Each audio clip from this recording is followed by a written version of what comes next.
պետք է ասեմ, որ նաև մեկ այլ երևույթի մասով կուզենամ ուշադրություն հրավիրել, համացանցում տարածվում են կադրեր, որոնք մեկնաբանվում են որպես ինչ-որ զանգվածային ընտրակեղծիքների ինչ-որ սենց բաներ, հանցակազմ պարունակող երևույթներ, այս նկարն է տարածում, կներեք վերջին պահին սենց արագ պրինտերով տպեցինք, սա կուսակցություններից մեկը օգտագործում է, ճիշտ ասած ես գիտեմ, որ կուսակցություն եմ, բայց չեմ ասի, չգիտեմ ինչի համար է դա իրանց պետք իրականում, բայց սա հին բան է, սա Հայաստանի տարբեր կուսակցություններ առնվազն ես հիշում եմ 2003 թվականից այդ պրակտիկան կար օգտագործվում էր, հաշվում են, թե քանի հոգի եկավ, այսինքն թուղթ է,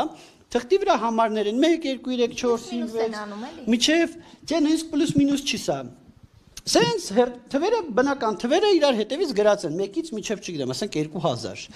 Եկավ մի հատ մարդ, մեկի վրա խաչ ես քաշում կամ մեկը նշում ես, եկավ երկրորդը, երկրորդ համարն ես նշում, եկավ երրորդ ընտրողը, երրորդն ես նշում ու տենց ցանկացած պահի կարող ես տեսնել, թե քանի ընտրող եկավ։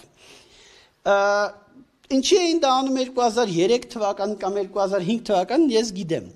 Իրականում ինչի են անում 2025 թվականին ես չգիտեմ, որտեղ ցանկացած պահի կարող ես էլեկտրոնային սարքի մասնագետին հարցնել քանի հոգի է եւ սարքի մասնագետը կասի քանի հոգի է մասնակցել, բայց ամեն դեպքում սա որևիցե պարագայում չի պարունակում ընտրողների անձնական տվյալներ։ Սա չի պարունակում տվյալներ նրա մասին, թե որ ընտրողն է եկել, որ ընտրողը չի եկել։ Սա չի պարունակում տվյալներ, որոնց կարելի է ենթադրություններ կազմել, որ ինչ որ ընտրողների վրա եկա, որ ընտրողից չեկա, որ այդ ընտրողին կանչեն, հա։